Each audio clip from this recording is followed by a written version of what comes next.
Good. Hi, this is Aaron Kupferberg for Power Popaholic, and I'm talking to Joe Satriani. How are you today, Joe? I'm doing great. Thanks for talking to me today. Great. All right, let me ask a few questions.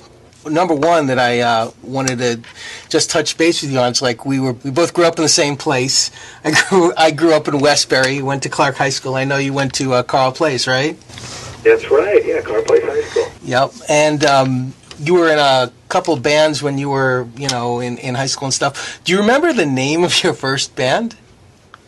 Yeah, the very first band was called Mephistopheles, and then it was quickly followed by a band called Tarsus.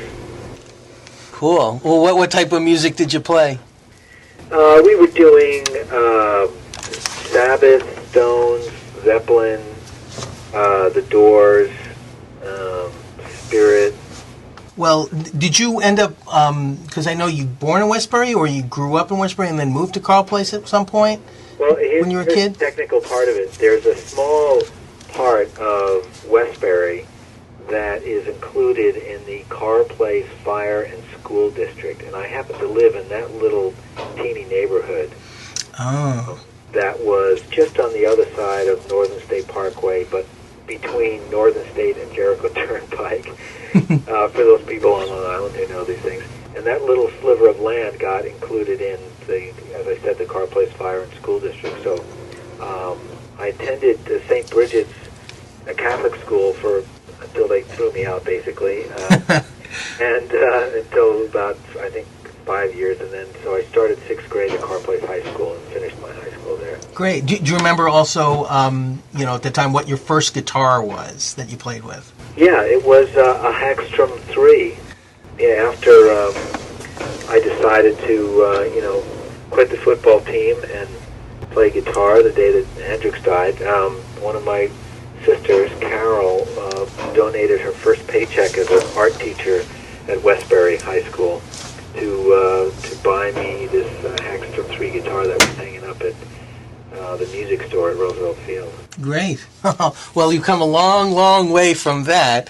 I know Hendrix is, one of your biggest influences, one of your guitar heroes there. And I know that you've also been into a lot of jazz guitarists. Do you have a favorite jazz guitarist? I know a lot of people ask you what your favorite guitarist is, and it's kind of unfair because there's so many out there. Do you have a favorite jazz guitarist? That's so hard to pick the one guy. Or a few. I would think like Wes Montgomery. One of my favorites. Absolutely, he's such a monster. But I also throw in there Alan Holdsworth. I mean, he's such an innovator. Somewhere in between the two. Okay. All right, great. I also wanted to ask, because I know you have the new album out. I listened to it. It really is great. Can you tell me a little bit about some of the songs on the album? Because I really love where some of them came from. Can you tell me a little about, for example, God is Crying, that last track? It really brings it home. Well, thank you. God is Crying is a song that I was just thinking, if there is a God and he created everything, that what if he is not really in control of it, and what if he doesn't see where it's going? Then he'd be up there looking down at us, just sort of crying, So after the sort of the fun intro of "Isn't this great to create this thing?" As he sees how cruel human beings are to each other, that he cries, for his creation, and that was kind of like the thought behind that song. Very, very deep. I know that Littleworth Lane was a tribute to your mom. That's right. Why would you consider that a tribute to your mom? What kind of music did she like that you felt she would respond to? Well, she, she grew up in the jazz age, and so both my parents listened to a lot of jazz music growing up. But she, in the late, or I should say in the 60s and the 70s, she was into Motown music and funk and soul music, and she liked gospel music as well. And so I guess that the song was really about the house where she lived, a very unusual house that was built in the late 1600s, and the street, and how much life she brought into the house, and how much fun we had there as a family, and so I wanted to start writing songs, about her, and I thought maybe that was a good starting point. It's definitely a beautiful song. Yeah, let me just switch around here and ask, I mentioned your early guitar. Do you have a current favorite guitar now that you like to play a lot? I mean, I love the sound of the Stratocaster, and I know you have created your own guitars for Ibanez, but do you have a particular, like a favorite guitar you're playing currently at this moment? Yeah, I've been, I've got three guitars that were, very instrumental in making this new album. One was the prototype of the new JS 2400 that Ibanez has just put out. It's a 24-fret model of the JS line. And I also had a JS 1200 that I had a Sustainiac pickup installed.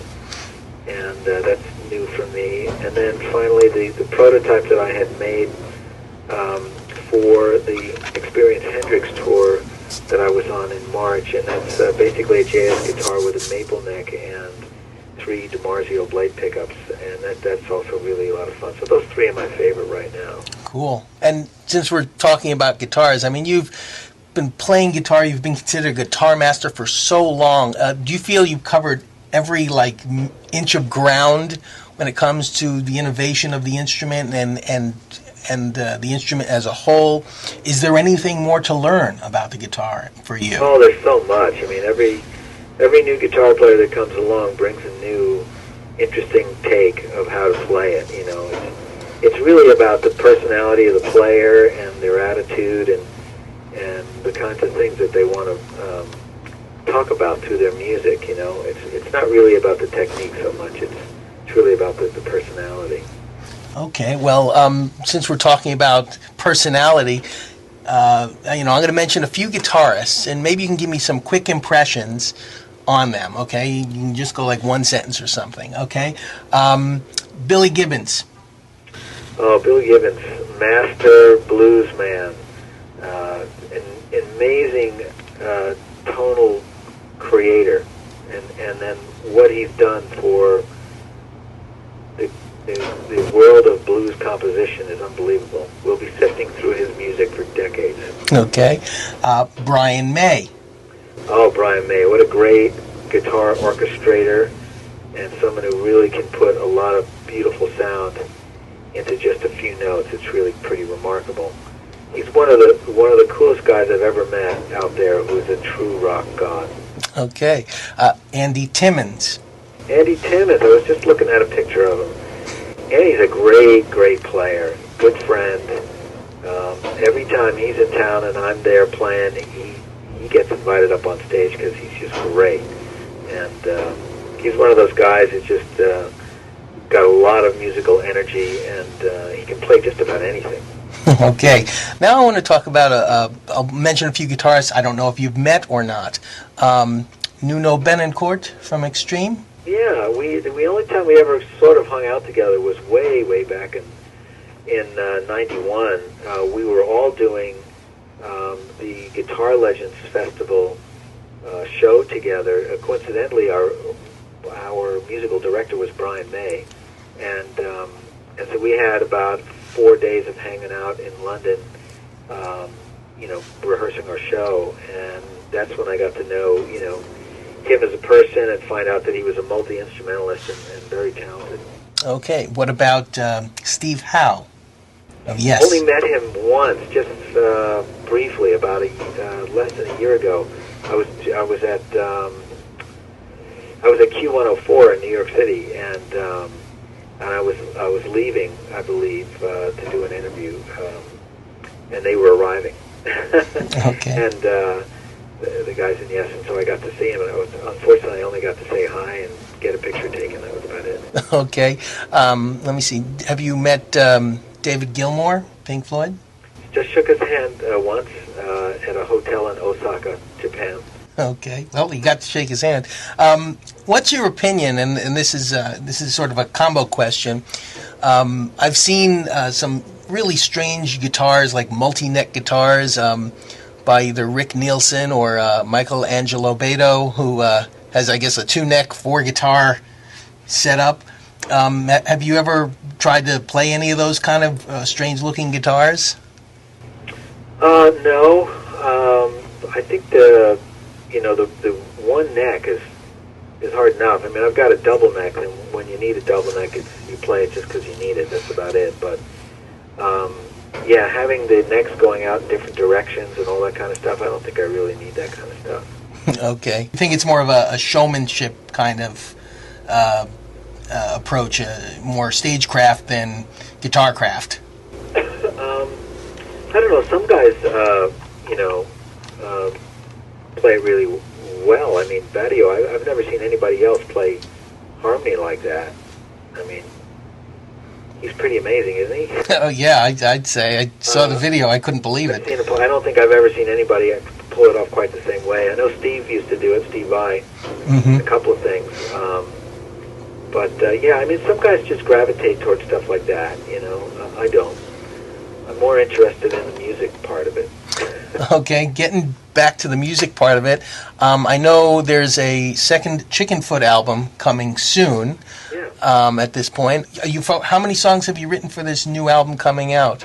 We've got at least 10 songs already written, but they're sitting in the hands of Sammy Hagar right now, and he's working on lyrics and melodies and things like that. So is it sort of a group composition where you come up with melodies and he comes up with lyrics and Hagar adds his 2 cents in? It's sort of like everyone contributes a little bit?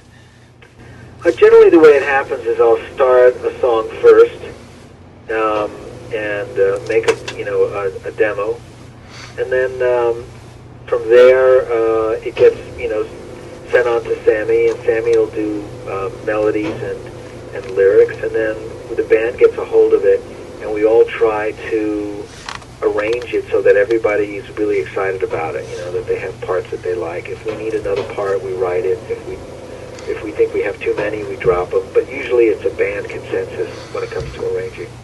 Okay. Well, I really liked your guitar work on the first Chickenfoot album. Oh, thank you.